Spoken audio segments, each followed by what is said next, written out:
नमस्कार दोस्तों, समस्याएं आपकी समाधान हमारा के YouTube चैनल में मैं जतिन सहगल आप सभी लोगों का स्वागत करता हूं। दोस्तों, हम निरंतर बात करते चले जा रहे हैं राहु महाराज के गोचर के बारे में, जो कि 23 सितंबर सन 2020 को मिथुन राशि छोड़ करके वृषभ राशि में प्रवेश करेंगे और 12 अप्रैल सन 2022 तक वो इसी राशि में रहेंगे। तो विभिन्न राशियों पर इसका क्या प्रभाव रहेगा, इसके बारे में हम बात कर रहे हैं। तो दोस्तों, अब बारी है कर्क राशि के जातकों के लिए।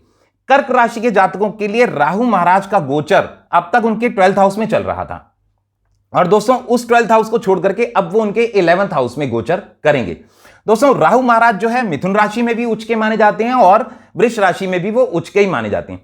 नॉर्मली हमेशा उनको मैलेफिक इन्फ्लुएंस वाला प्लैनेट बोला जाता है, खराब फल देते हैं, हमेशा ऐसा बोला जाता है, पर ऐसा बिल्कुल नहीं है दोस्तों, क्योंकि राहु जो है ना बुद्धि विद्या इसका भी प्रतीक माना गया है, मां सरस्वती का प्रतीक माना गया है। ये जरूर मानता हूं कि थोड़ा एक कंफ्यूजन स्टेट ऑफ माइंड में हमें जरूर रख देते हैं। इसके अलावा वो गैर जाति को भी डिनोट यहां प्रतीक उसका वो बनता है।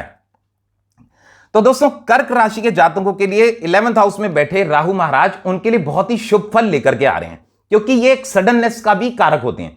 तो 11th हाउस क्या है कि हमारे डिजायर्स का, हमारे एंबिशंस का, हमारे स्वयं कमाए हुए धन का, हमारे लाभ का होता है। तो ऐसा बिल्कुल पक्का फॉर श्योर है कि कर्क राशि के जातक हैं उनको सडनली कुछ धन का लाभ होगा और अचानक ही होगा। और बहुत समय से जो उनकी कुछ इच्छाएं हैं, जो डिजायर्स थे, एंबिशन थे, जिनको वो पूरा नहीं कर पा रहे थे, तो इन 18 महीनों में उनके लिए ये पॉजिटिव इंपैक्ट लेकर के आएगा, जिसमें ये अपने डिजायर्स को पूरा अचानक ही कर पाएंगे। यानी बहुत समय से कई बार कुछ लोगों की इच्छा होती है ना कि हमें ये करना है, ये अचीव करना है, तो वो अचीव करने के लिए ये रियल गुड टाइम मेरे को लग रहा है। इसके अलावा दोस्तों, राहु महाराज जो हैं उनकी 3 दृष्टियां होती हैं, 5वीं, 7वीं, 9वीं। तो 1, 2, 3, 4, 5, उनकी 5वीं दृष्टि आपके 3rd हाउस पे रहेगी। 3rd हाउस हमारी करेज, हौसले का भी होता है, हमारे छोटे भाई बहनों का होता है, हमारे पड़ोसियों का होता है। तो ऐसा हो सकता है क्योंकि 3rd हाउस पे आ रही है तो आपका करेज, हौसला अचानक ही बहुत बढ़ जाएगा। पर ऐसा जरूर हो सकता है कि आपके पड़ोसी कुछ आपसे डिफरेंट जाति के आपको मिले। ऐसा हो सकता है ना, नॉर्मली होता है कि कोई रेंटेड प्लेस थी, किसी ने चेंज किया या कुछ ऐसा, तो आपको ऐसा पड़ोसी जो आपके थोड़े गैर जाति वाले हो सकते हैं। तो ये संभावनाएं बन सकती हैं। इसके अलावा दोस्तों, राहु महाराज की 7वीं दृष्टि उनके 5th हाउस पे आ रही है। 5th हाउस हमारी बुद्धि, विद्या, संतान, यानी बुद्धि के मामले में भी आप इस समय काफी चुस्त दुरुस्त रहेंगे, यानी बहुत बढ़िया एक्टिवेटेड रहेंगे और अचानक ही आपकी बुद्धि में कुछ ऐसा परिवर्तन आएगा जिससे आप कुछ अलग प्रकार की विद्या को भी सीखने में रुचि दिखाएंगे।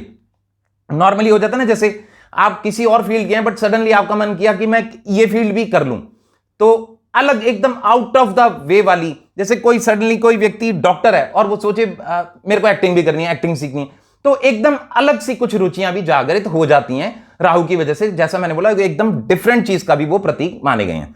इसके अलावा दोस्तों, राहु महाराज की 9वीं दृष्टि उनके 7th हाउस पे आएगी। 8, 9, 7, 8, 9।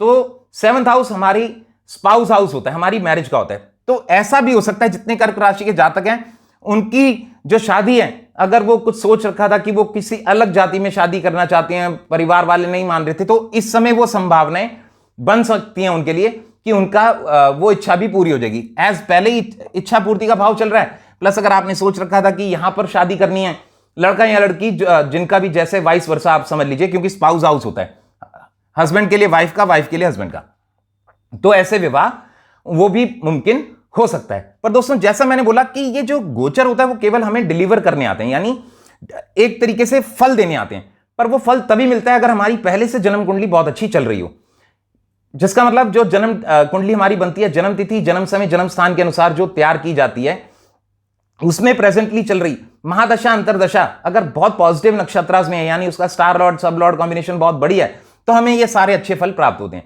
पर अगर वही महादशा, अंतरदशा अगर अच्छी नहीं चल रही हो तो उतने फल हमें प्राप्त नहीं होते। पर जैसा मैंने हमेशा बोला दोस्तों, ज्योतिष कभी भी डराने के लिए नहीं बनाया गया। एक चीज हमेशा से बोलता आया हूं और बोलता रहूंगा कि astrology is a divine science, no one can change your destiny but yes you can balance the things. यानी ज्योतिष एक दिव्य विज्ञान है, भाग्य आपका कोई नहीं बदल सकता, परंतु आप अपने जीवन में होने वाली घटनाओं को थोड़ा संभाल अवश्य सकते हैं पॉजिटिव कर्मस करके। यदि आपको ऐसा लगता है कि ये उतना फल हमें राहु का अच्छा गोचर का फल नहीं मिल रहा, तो आप सब लोगों के लिए बहुत बढ़िया रहेगा। जितने कर्क राशि के जातक हैं वो किसी कोढ़ी, अपाहिज, अपंग व्यक्ति या किसी गरीब व्यक्ति को कुछ बढ़िया सा खाने खिलाए एवरी सैटरडे। सैटरडे नहीं है तो वो किसी भी दिन खिला सकते हैं, वीकडेज में कभी भी, ऑन एंड ऑफ, जब भी मौका मिले वो खिलाएंगे तो आप देखेंगे राहु का गोचर और अच्छा होता चला जाएगा।